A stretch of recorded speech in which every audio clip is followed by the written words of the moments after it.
भारतीय उपमहाद्वीप में रेशम एक विलासिता की वस्तु होने के साथ ही साथ बेहद लोकप्रिय भी रहा है। रेशम का उत्पादन सबसे पहले नवपाषाण काल में चीन में आरंभ हुआ और वहां से विश्व के अन्य भागों में पहुंचा।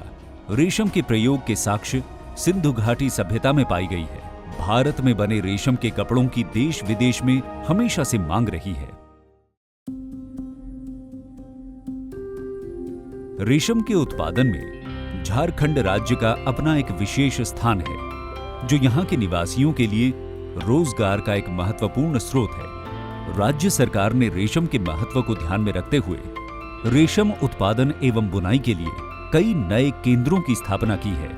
सिमडेगा में तसर खेती और मलबेरी की खेती बढ़ावा देने हेतु हमारे यहाँ जो तसर केंद्र है, तसर केंद्र को ही ना सिर्फ बेहतर करते हुए हम लोग मशीन को मरम्मती करेंगे, जहाँ पर प्रोसेसिंग भी करेंगे, बल्कि प्रोक्योरमेंट हेतु ग्राउंड पर खेती बेहतरीन करने की एक कोशिश है। तसर केंद्र सिमडेगा ने रेशम की इस उपयोगिता को समझते हुए बहुत सारे कदम उठाए हैं, जिससे रेशम उत्पादन को बढ़ावा मिले। इसके अंतर्गत पुरानी मशीनों का नवीनीकरण किया जा रहा है।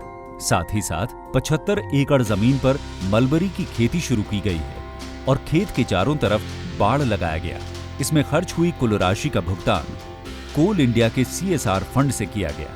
इसके अतिरिक्त 100 एकड़ में मलबरी की खेती के लिए जीका द्वारा फंड प्रदान किया गया। मलबरी के अलावा अर्जुन एवं साल के पेड़ों पर भी रेशम के कीड़ों की खेती की जाती है। तसर केंद्र के द्वारा कीट पालकों को मुफ्त में अच्छी किस्म के अंडे दिए जाते हैं एवं उन्हें इसकी संपूर्ण जानकारी भी प्रदान की जाती है। कोकून निकलने पर उसकी खरीद उचित मूल्यों पर की जाती है। कीट पालन के साथ साथ रीलिंग और धागाकरण की सुविधा भी इस केंद्र पर उपलब्ध है।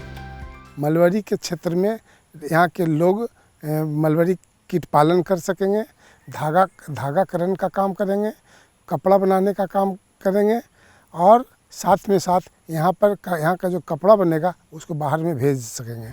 तसर केंद्र सिमडेगा को वृहद स्तर पर ले जाने की योजना है, ताकि देश में ये एक मॉडल के रूप में स्थापित हो सके। इस योजना के अंतर्गत हर प्रखंड में 20 से 30 एकड़ जमीन पर मलबरी की खेती की जाएगी एवं रेशम कीट पालकों को उनकी मेहनत का उचित मुआवजा मिलेगा।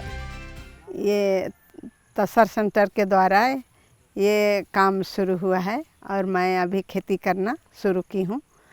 इसमें 30-40 हज़ार रुपये का आमदनी होगा और इससे मेरी रोज़गार बढ़ेगी और अपना बच्चों का शिक्षा दीक्षा अच्छा करा पाएंगे।